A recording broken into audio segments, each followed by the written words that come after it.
Hello, my wonderful viewers, and welcome to another episode of Betty Adams Announces. I've got some big news on my next two books that are coming out. Flying Sparks and title still under consideration. Alrighty, so as you know, I've been working on the book Flying Sparks, which is in my other universe, not my Humans Are Weird universe, where it has giant crystal aliens that come to Earth and bring their chaos with them. But they still find plenty of chaos on Earth. I mean, humans are weird after all. So, I wrote out this book. I started writing it in 2015. Got it written by 2018. Switched to focusing on Humans Are Weird. Got back on this fairly recently. I've got my editor Rich Wong on it.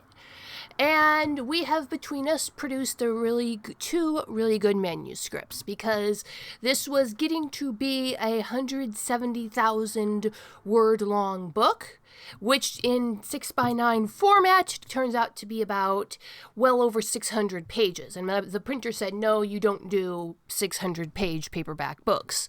Well, at least he didn't. He said he could hook me up with some specialty stores, but it'd be best to split it.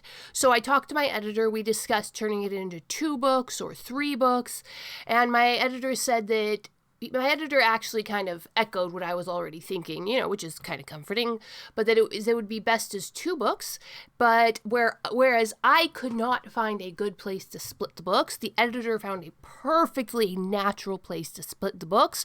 And when I went back and looked at it, thank you, Rich. Yes, that just makes me feel so much better about the split. I, of course, had to write a new epilogue for the first book and a new prologue for the second book, and I think the new epilogue and prologue work really good with the existing prologue and epilogue, and I was able to tie up in a neat bow with that, because what is special about the Flying Sparks universe is that it is an overlap of the fantastic and the fictional, or rather, it's an overlap of science fiction and fantasy. This is a science fantasy series. And by doing the split here, I was able to tie up the fantasy element as well as the science fiction element and present those both much more clearly. And I have been going through and editing, and how that works is I send my manuscript. It's been read by my beta readers. I've edited it many, many times, and then Rich goes in and corrects all of my commas and em-dashes and parenthesis usage and verb tense and this and that and the other. And I get the edited back, and I accept, and he sends me back a document that has all of his changes tracked along with any comments.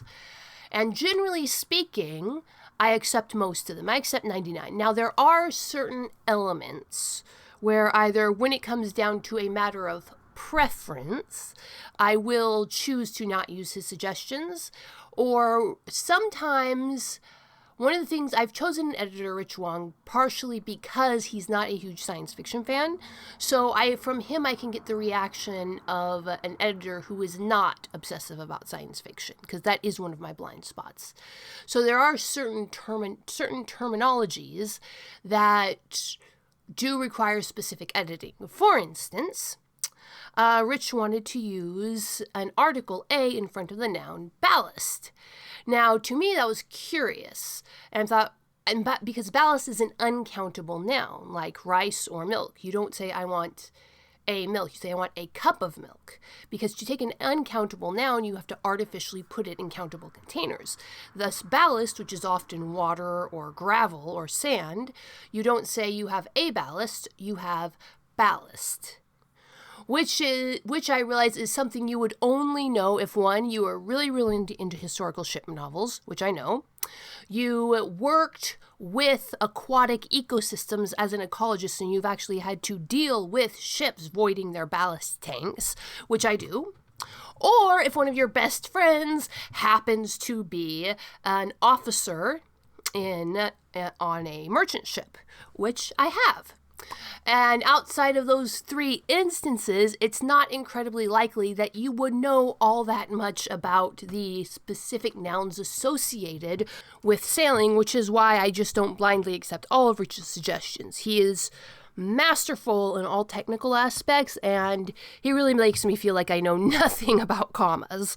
But there's certain specific knowledge that I have and he doesn't, which means that sometimes we have to, and sometimes it gets complicated. So he's like, what are you trying to say here? What's going on in this scene? And I'll say, well, this is what I was trying to portray. And I can tell that my punctuation does not portray that.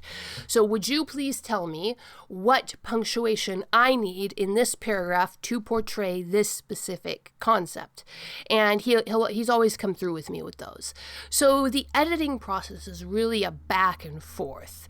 And we're going through that right now. I have sent him back the revised manuscript for Flying Sparks, which is now an 80,000 word novel on its own, and he's going to edit the prologue and double check my revisions. And then I'm currently working on editing the next book in the series, title still in workshop, and we'll get on with that. So does anybody feel like sharing their editing stories? Has there been any times where you and your editors were at loggerheads? And I keep getting hints that there are scary editors and scary authors out there. When I talk to editors, I get, man, your authors actually listen to you?